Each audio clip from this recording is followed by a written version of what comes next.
Wizara ya Maendeleo ya Jamii, Jinsia, Wanawake na Makundi Maalumu imejipanga kupunguza ukatili wa watoto mitandaoni kwa kutoa elimu na mbinu mbadala baada ya taarifa ya ukatili uliofanywa na wizara kwa kushirikiana na UNICEF kuonyesha uwepo wa ukatili kwa watoto mitandaoni. Taarifa zaidi na Jimmy Mengele.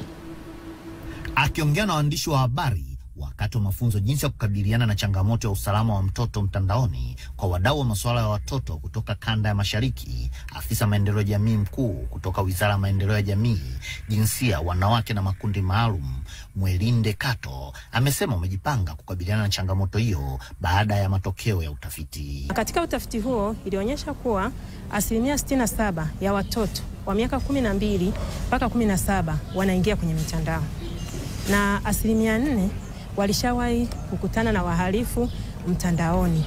5% walishawahi kulazimishwa kutuma picha za utupu. Kwa hiyo tunaona hili ni tatizo.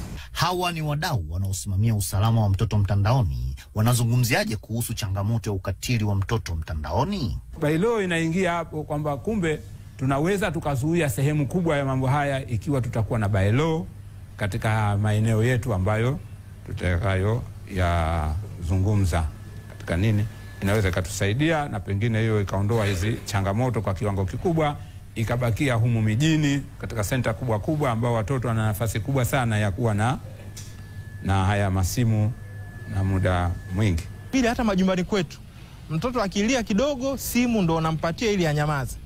Mtoto mwenyewe akiingia kwenye simu anajua YouTube iko wapi, anajua wapi atadownload application ya kucheza game, atajua wapi pa kucheza game na kadhalika. Yaani mpaka wakati mwingine wanatushangaza. Sasa kutokana na hayo, watoto hao wanaweza wakakumbana na changamoto nyingi sana ambazo ziko kwenye mitandaoni, ikiwa ni kudhalilishwa mitandaoni, kutapeliwa huko, kutoa ama kuvujisha siri za familia kupitia mitandaoni kutokana na uwezo wao mdogo wa kufikiri. Jimmy Mengele, Channel 10, Morogoro.